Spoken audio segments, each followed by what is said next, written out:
Welcome, people. Welcome back to Login with Dev, where we talk about any and everything that is going to be informative to you. And we're going to cut right to the chase with this topic, which is saving without trying, right? So, saving without trying. And it speaks for itself. So, before we go no further, I would like for you to stop. Make sure you subscribe to this video. Make sure you like this video. Click that notification bell. You do it already? All right, we can move on. So I have a flashcard with me so I can keep on track with what's going on. Like I said, we're just here to get this information out and get down to business. So I believe it's 1, 2, 3, 4, 5, 6, 7 ways to save without trying. So we all know that to save money, the traditional ways are to put the money in your mattress, under your mattress, the old ways that our grandparents used to use. Or the next thing that we can do is have a regular savings account. But sometimes that can be straining, boring. Sometimes we don't have self-control, who know what I'm talking about? It's nice to see the money in the savings, but some of us have some bad habits and it's hard to put the money in the savings, especially if we know that we can always go back and take it back out. So, we have some little ways about us. But for me personally, I know that I like to save without even realizing that I am saving. You get me? So that's what we're going to talk about. Some ways that I personally use to build wealth, save without actually doing the work of putting the money where it needs to go. So the first one is with a app or a company or website called Acorns. I'll put the information down here. So disclaimer, this is not a promoted video. I am not getting any form of, promotion, incentive, or anything at all from this video. This is just literally what I do myself, right? And it works for me. So I'm sharing this wealth of information with you guys. So Acorns. So Acorns is an app as well as a website. So since you're on your phone all the time, it makes sense to get that app. Now, Acorns is a way to invest your roundups, your change. What do I mean by roundups? Roundups meaning that when you spend your money on your card, let's say you buy something from Amazon, it is $1.25. When you round that money up to $2, you have 75 cents. So remember, I said this item is $1.25. When you round it up to $2, the remaining balance is 75 cents. So what Acorns will do is take the 75 cents out of your account and invest it. So I'm hoping I'm making sense. So whatever your roundup is, they take it. So they round up to the next dollar. Another example is, let's say you go buy some earphones at, I don't know, you will go to a store and you buy earphones. Let's say this earphone, these set of earphones are $50.10. So $50.10. You have $90 to round up to $51. So what they'll do is take that 90 cents from your account and invest it to wherever you wanted it to be invested or how you wanted it to be invested. So it round up to the next dollar, no matter what the amount is. The cool thing that Acorns have going on for them is that they actually can multiply your roundups. And I think this is a good idea because you can say, I want to make my roundups 2 times. So if your roundup was 50 cents and you have 2 times, it's going to take $1 out of your account. If you can have it 3 times, and it multiplies whatever the roundup is by 3 and so on. You get what I'm saying? So the cool thing about this is you're not even trying to save.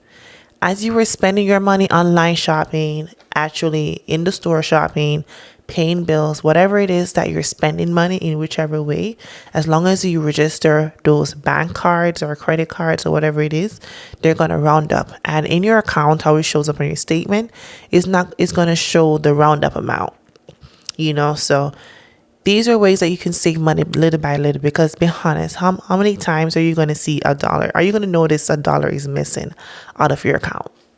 I'm pretty sure you won't notice that $1 is missing or $2 is missing. That's, so that is a good way to Save money without trying. So you can invest your roundups. Oh, let's talk about the investing. So whatever roundups they take and put into Acorns, they'll invest it into ETFs. And when you create your account, you can also choose how you want to invest. You want to invest aggressively, moderate, or just you want to be cautious, So it'll ask you these questions to figure out what type of investor you are. And you don't have to do the work, you just tell them how you want to invest and they do all the work for you. So all you know is that they're rounding up your change and they're investing your change. So you don't have to worry about your money not growing. It'll grow through ETFs. Okay, so that's one way. I hope I didn't take too long on that. The next way is to schedule monthly transfer. This is easy. This is a cliche one. Just set up some monthly transfers. So if you know that you get paid on the 15th of the month, you want to make sure you set up, let's say you want to transfer $100 on the 15th of every month. You go into your bank app or your bank website and you set up transfers, automatic transfers or scheduled transfer, depending on how your bank name it. So you want to set up scheduled transfer or automatic transfer of whatever amount you want at whatever time you want. Another reason why this is good is because you don't actually have to go and do it every month. When you set it up at like an auto pay, it does it for you. So you don't have to put the work in. So if you're somebody that struggles with saving or forget to put money away to save and you have a certain goal that you want to achieve and you know how much you need to save every month to achieve this goal, this is perfect for you without having to worry about forgetting or worry about, getting it done. The bank will do it for you. And if you have to contact your bank to get that in place, do that. This will help you in the long run. When I compare this to Acorns though, your savings account is not going to be invested. So you won't really make anything off your savings. But the key thing is that you're saving. With Acorns, the money is invested into ETFs. So it's invested into the market. So your potential of making money is much greater, right? Based on how you choose to invest your money when you sign up. All right. Number 3 is, if I'm looking down, it's on the index card. Number 3 is the point system. So this is when I'm talking about credit cards. If you have a travel credit card, you have the Amex credit card, whatever credit card that you have, that is point related, this will get this job done. I mentioned Amex because that is very popular. American Express is very popular, especially to those that travel a lot, because you can make 5 times the amount that you paid for your travel expenses if you did it through American Express travel site. There's other things that I think Bank of America have their own travel site. So whichever bank you're using, like I said, I'm not promoting any specific financial institution, but contact your preferred bank, see if they have what are their top, point cards or credit cards that give the highest points, and see if you can use them. How this works is that whenever you spend money, you get points. And these points usually can be converted to money or to travel or whatever it is. I know for typical travel cards, the points can be converted into money that can be used to purchase travel related things. So a lot of banks, for example, I know Bank of America does it, or like I said, American Express does it, where let's say you have a credit card and you spend whatever you want to spend it on, you get points. And let's say you have 5,000 points. With that 5,000 points, I believe you have about $50. And that $50 can be used to purchase something that is travel related if you have a travel credit card. Another thing is let's say you have 20,000 points. With this 20,000 points, you have about $200 equivalent. Now with this, you can probably buy a one-way ticket somewhere on their travel website. So you are literally saving money without trying. Now, I'm not telling you to go spend money just because, but I'm saying if you're spending money anyway, doing things that you usually do, you might as well use it with a travel card or a card that has good point system. Now this way, while you're spending, which you would have done anyway, you are building your points that can be later used for something else. I have an upcoming trip coming up in a couple weeks and I didn't pay for my flight. right? And I use a card that I've had for less than a year. And because I spent a certain amount of money on that card, which I would have done anyway, the points that I've gained from spending, I was able to purchase my ticket to an international country. So if I didn't do that, I would have had to pay for my round trip flight. And this flight was for two. So that gives you an idea. A lot of times people use these points to do whatever they want to do, to buy things they probably wouldn't have bought just because they gained the points anyway. So this is another way to save. It may not be literal money, but your points can be converted to purchase things that you like to do. For example, traveling. And we all like to travel. Most people like to travel, so it makes sense, right? So point system is a good thing to invest in, and you're saving without trying. All you're doing is spending your money like you'd have done anyway. All right, the next thing is cash rewards. Now, cash rewards is very similar to the point system with your credit cards. The difference is that with cash reward usually involve actual money or actual cash. So same principle, you can use a credit card that is, instead of points, it will be cash rewards. So cash rewards usually depends on what you're purchasing. So for some cards, they'll say you make, I don't know, 0.75 or 1.5%. I'm just throwing numbers out there. Let's say 1.5% of all purchases. Some cards will say that. Some cards will say you make this amount if you purchase groceries, gas, etc. So there's different levels, which also goes for points as well. So they'll have certain categories like groceries or gas, and you make additional points versus if you just go to a store and buy a random thing. But to get the whole gist of it, compared to the points, cash rewards, you actually get cash back. So if you spend $100, you probably may get $1 back from that $100. I know it doesn't sound a lot, but just imagine with the money that you're going to spend anyway, you can make your money back. And a smart idea, which I've learned recently, is let's say I'm going to pay my bills, right? And I'm going to pay my bills regardless. Maybe I pay my electric bill, water bill, cable bill, internet bill, phone bill. These bills that you can use your credit card to pay for. You can use your points card or your cash reward cards to pay these bills that you'd have paid for anyway. And just imagine how much you can rack up by doing this every single month. Remember, you'd have spent this money anyway.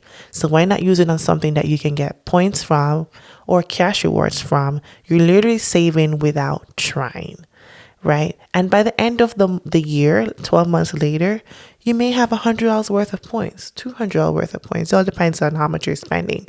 But you wouldn't have gotten that $100 or $200 without doing that. And this money can be used to do something, maybe get yourself a Christmas gift or something like that. So that is another way to save without trying. Cash rewards. These are things that you can ask your financial institution about. If you prefer points, sure. If you prefer cash rewards, sure. You can get both. Do what works for you. The next thing is dividends, right? And dividends in terms of investing and stocks. Now, this is getting a little bit deeper, and I'm not going to go deep into explaining anything about stocks, right? But I'm just going to throw this information out there. When you invest in stocks, there's some stocks that are good with dividends. Dividends is pretty much the profit. When a company has profits, they'll share it amongst their shareholders. And if you own stock, you're a shareholder. The more stocks you have, the more dividends you receive. But remember, I led this by saying certain stocks have dividends, right? So if you do your research, you can figure out which stocks have high dividends, because some stocks give more dividends than the others. So this is where you go in and do your research and see what fits you. This is if you want to invest in stocks. I'm not telling you to do it, but I'm telling you to do it at your own risk and so forth. Now, I like to invest in stocks. I do it. It works for me. It doesn't mean that it'll work for you. The key thing about this is educate yourself on this and do your own research. So if you invest in certain stocks that actually give dividends, especially good dividends or returns, then you can get dividends, right? And this is another way to save without trying. So if you have, 20 of a certain stock, right? And this stock gives you a monthly dividend of $1, but you have 20 of those. you're making $20 of dividends every month. This is just an example. Now, just imagine if you have a stock that is giving you more than $1, or you have more than 20 of that stock. Maybe you have 100 of it, and you're able to make $100 a month. These are just examples. Now, are you actually working to get this $100? No. Are you putting any work to get this $100? No. All you did was purchase these stocks and hold on to them. And just by holding, you already purchased them. You're just waiting. You're just holding till you're ready to get rid of them. Then you're making these dividends. So that's the concept of it. The next thing is equity. So this is broad. Equity is broad, but I'm going to talk about in the perspective of assets. So if you own a property, whether it's your primary residence or investment property, then you can gain equity on this property. I'm getting deeper, but it covers the same thing. Now, the longer you own the property, the more equity you can build. Because maybe you bought this house for, I'm throwing a random number out there, $100,000, right? You bought this house for $100,000 5 years ago. I'm pretty sure that same house you bought for $100,000 is no longer $100,000. And it may be worth $150,000 right now. So you gained $50,000 equity. How much work did you put in? All you did was hold on to it. No, I'm not talking about if you did refurbish or you did put in some work into it. No, I'm just saying just by owning it and taking care of it, that just regular upkeep. I'm not talking about any renovations. You purchased it, you held on to it, and you just do basic upkeep that you would do anyway. You gain equity. So this is another way to build wealth or save without trying. You're not necessarily saving money in the bank, but you're increasing your net worth, right? So I'm just putting this in there to tell you to think about learning about assets, learn about liabilities, learn about investing. Because there's other ways to do things other than savings. Because to be honest, a regular saving account is not giving you anything back on your money. It is not keeping up with inflation. And we all see what inflation is going on. What's going on with inflation right now. And even in the regular market, inflation is like 2-3%, outside of this type of market. Your bank is not giving you 2-3% on your money. So you need to be able to keep up with inflation so that your value of your money can stay the same or increase. Okay. So if you have things that are assets, and that can gain equity, like property, for example, this is only one of them, which is easy to understand. The longer you hold on to a property and you just upkeep it, even without doing any much renovation to it, it gains value, right? So that's just all I want to put out there. The last one is your 401k. I didn't really want to mention this, but I figured almost everybody tend to have a 401k or know what it is. So since you have it anyway, I might as well touch on it, since most people do. If you don't have it, check if your company that you work with have it. Check with your bank or financial institution to see if you can even get an IRA, right? What this is with your 401k, you contribute to your 401k. There's a lot of things around it of how much you can contribute on a yearly basis, but you usually do it through your employer. And sometimes your employer will match your investment. So let's say you invested 3% of your salary. Sometimes your company will match you up to that same 3%. So you really put it in 6%. But let's say you don't have a match, you invest in 3% anyway. You are investing your money in the market and you're getting compound interest.